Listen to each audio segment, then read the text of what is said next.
2 లక్షల రుణమాఫీ జరిగితే నేను సంతోషపడతాను.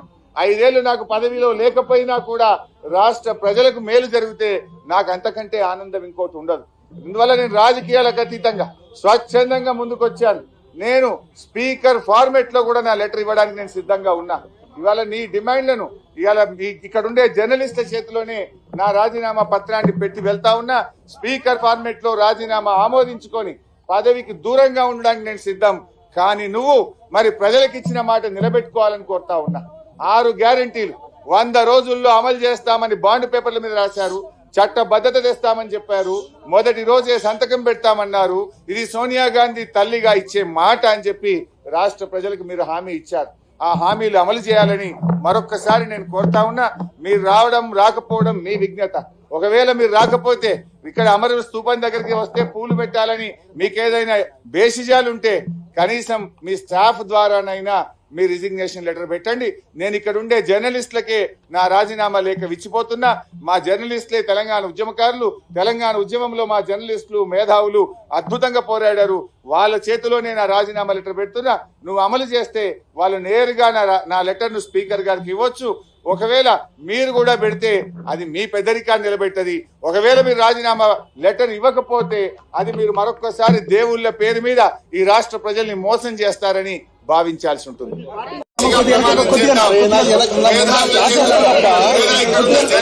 చేతుల్లో మీ రాజీనామా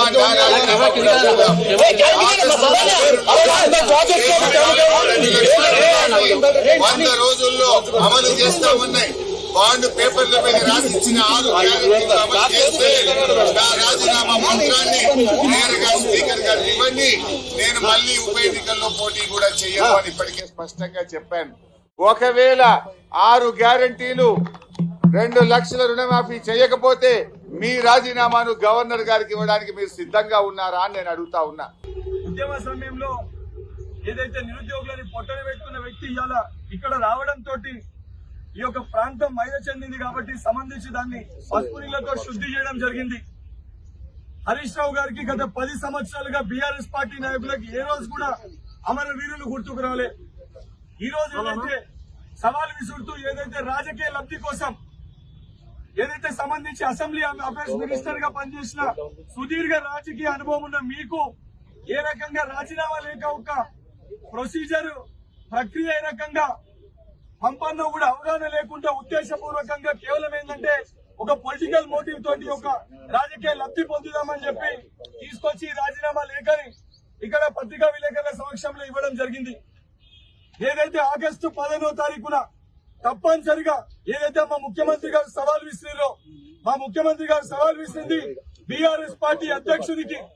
ఏదైతే మేము ఆగస్టు 15 లోపల రుణమాఫీ చేసి తీరితే బీఆర్ఎస్ పార్టీని రద్దు చేస్తున్నారని చెప్పి చెప్పడం జరిగింది. హరీష్ రావు గారు మీరు ఆ పార్టీలో మరి మీరు కేవలం ఒక జీతగాడు మట్టుకే నిజంగా కలవకుండా చంద్రశేఖర్ రావుని బయటికి రమ్మనండి. ఆగస్టు 15వ తారీఖున ఏదైతే రైతులకి 2 లక్షల రూపాయలు రుణమాఫీ చేస్తే బీఆర్ఎస్ పార్టీని రద్దు చేస్తామని చెప్పి కల్వకుంట్ల చంద్రశేఖర్ రావు గారిని బయటకు వచ్చి చెప్పమని చెప్పండి. దానితో పాటు ఏదైతే మీరు సమర్పించిన మీ రాజీనామా లేఖని ఎమ్మెల్సీ హోదాలున్న నేను ఆగస్టు 15వ తారీఖున 2 లక్షల రూపాయలు రైతులకు రుణమాఫీ చేసిన తర్వాత నేను బాధ్యత తీసుకుంటా. మీ లేఖని వృధా కానియా తప్పనిసరిగా ఏదైతే 2 లక్షల రూపాయల రుణమాఫీ అయిన తర్వాత స్పీకర్ గారి దగ్గరికి వెళ్లి మీ రాజీనామాని వృధా కాకుండా ఈ యొక్క రాజీనామాని ఆమోదింపజేసే ఒక బాధ్యత కూడా నేను తీసుకుంటా. బీఆర్ఎస్ పార్టీ నాయకులకు మళ్లీ చెప్తున్నా, హరీష్ రావు గారికి నిజంగా మీకు చిత్తశుద్ధి ఉంటే, మీకు నిజంగా గత 10 సంవత్సరాలుగా మీరు చేసింది తెలంగాణకి ఏమి చేసినా మీకు చెప్పే ఉద్దేశం ఉంటే దొంగలు లెక్క వచ్చి ఇక్కడ సమర్పించి ఊడు కాదు. నేను ఎమ్మెల్సీ హోదాలో మీకు సవాల్ విసురుతున్నా.